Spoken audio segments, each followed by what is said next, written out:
Hello everyone, welcome back to your channel hello pharmacist. Channel का नाम है, तो अगर आप चैनल पे नए हो तो जल्दी से सब्सक्राइब कर लो, क्योंकि बहुत सी आपको हेल्प मिलती रहती है हमेशा। आज हम बात कर रहे हैं फार्मास्यूटिकल केमिस्ट्री, जो कि डी फार्मा फर्स्ट ईयर का सिलेबस है।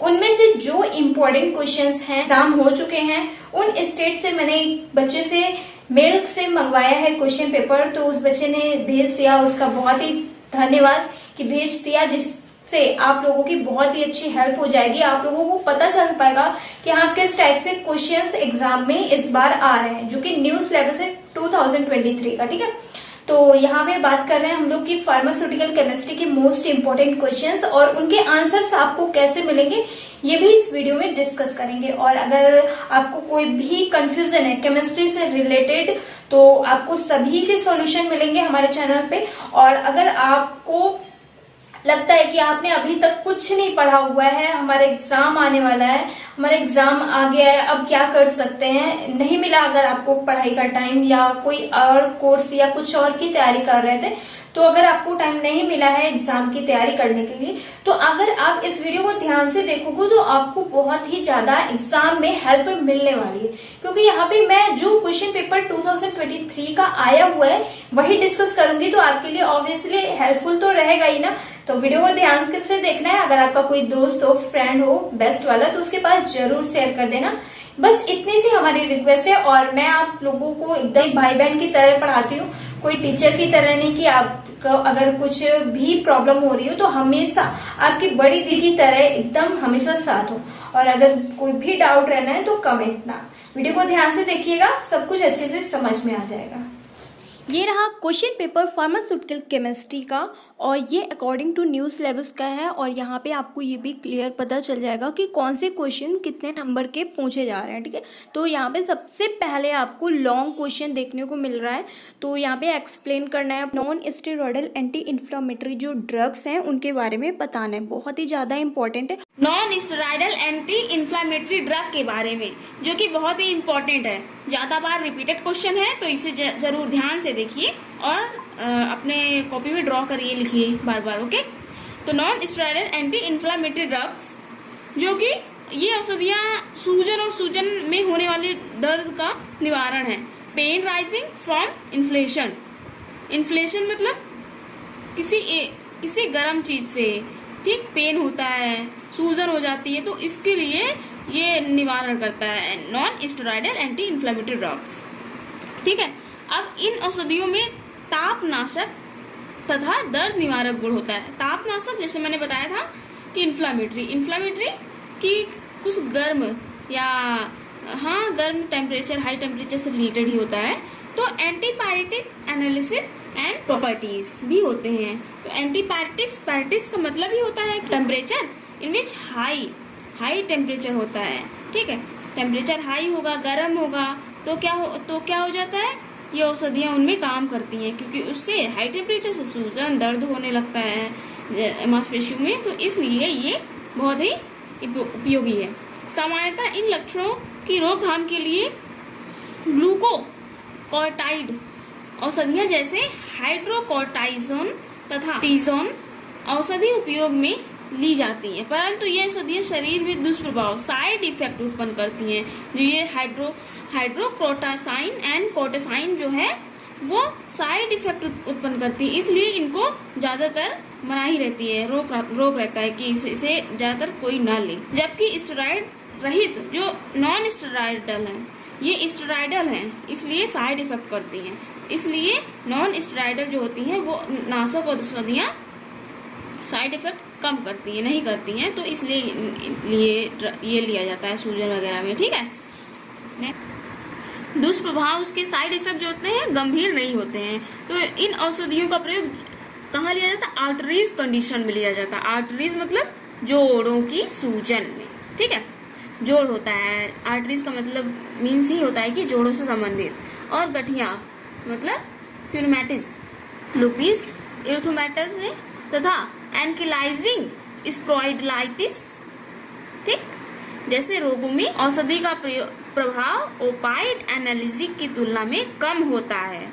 अब स्टेरॉइड रहित जो नॉन स्टेरॉइडल हैं औषधियाँ, उनके रासायनिक जो स्ट्रक्चर है और उनकी जो प्रोसेस है, क्रियाविधि है, प्रोसेस ना एक्टिविटीज हैं, उनके आधार पर इन्हें कैटेगराइज किया गया है। तो इसको मैं यहाँ पे दिखाती हूँ। देखिए, फर्स्ट सैलिसिलाइट, जैसे एस्पिरिन एंड साल्सिलेट, ये सैलिसिलाइट्स का एग्जांपल्स हैं, aspirin and साल्सिलेट।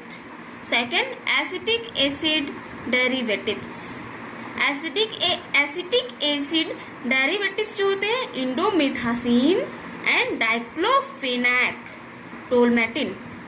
And third, propionic acid derivative, propionic acid derivatives में क्या होते हैं, ibuprofen and oxaprozin and लोक्साफ्रोफेन।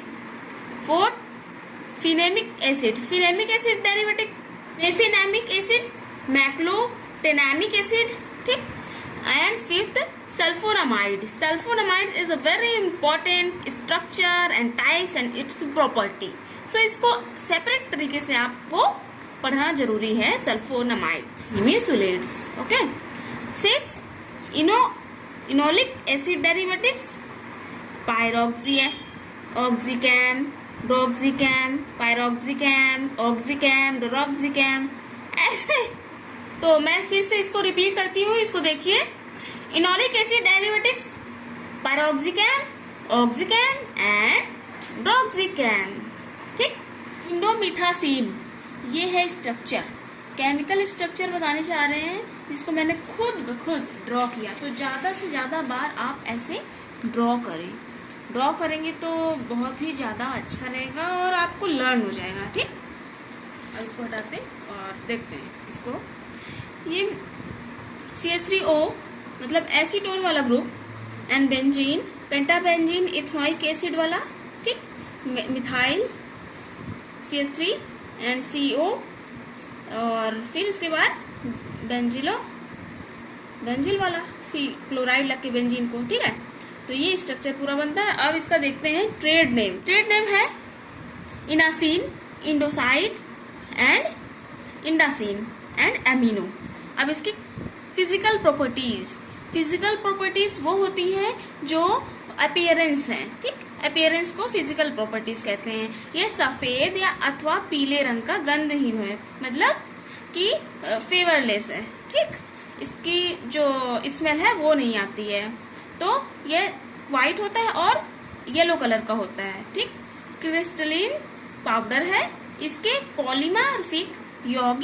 Polymorphic compound का जो मेल्टिंग पॉइंट होता है वो 155 डिग्री से 162 डिग्री सेल्सियस होता है, ठीक है।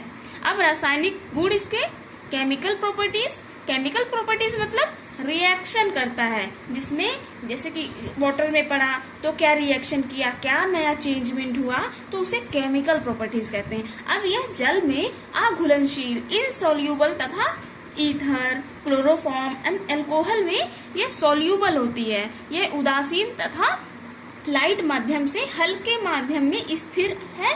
यह एवं कंसंट्रेटेड एल्काली है तथा लाइट में के संपर्क में आने पर यह डिकम्पोज्ड हो जाता है, और लाइट के संपर्क में अगर ये जाता है ये वाला तो ये डिकम्पोज हो जाता है, ठीक। अब इसके यूजेस क्या है, इसके यूजेस ये गठिया के उपचार में यूज किया जाता है, मतलब आर्टरीज, जोड़ों से जो रिलेटेड होता है, जैसे गठिया हो गया, उसके उपचार में ये यूज होता है। स्पॉन्डिलाइट्स के उपचार में यूज होता है, स्पॉन्डिलाइट्स, ठीक। And next osteoarthritis. Osteo मतलब क्या होता है, हड्डी से रिलेटेड होता है ना, तो इस आर्टरीज से जो हड्डी के जोड़ होते हैं उनके उपचार के लिए होता है। फिर उसके बाद गाउटी आर्टरीज के उपचार में होता है। इस औषधि का सेवन बच्चों, महिलाओं, इवन जो प्रेगनेंसी वाली महिलाएं होती हैं उनके लिए, स्तनपान कराने वाली महिलाओं तथा पेट के रोगियों के लिए यह मना होता है। ये जो इंडोमिथासिन है ये इन बच्चों, प्रेग्नेंट महिला को और जो स्तनपान कराती हैं बच्चों को, और पेट के जो जिनका पेट खराब होता है उनको नहीं लेना चाहिए, क्योंकि उनको और ज्यादा इफेक्ट करेगा, उनको नुकसान पहुंचाएगा, तो इसको नहीं लेना चाहिए। आई होप कि आपको बहुत अच्छे से समझ में आया हो।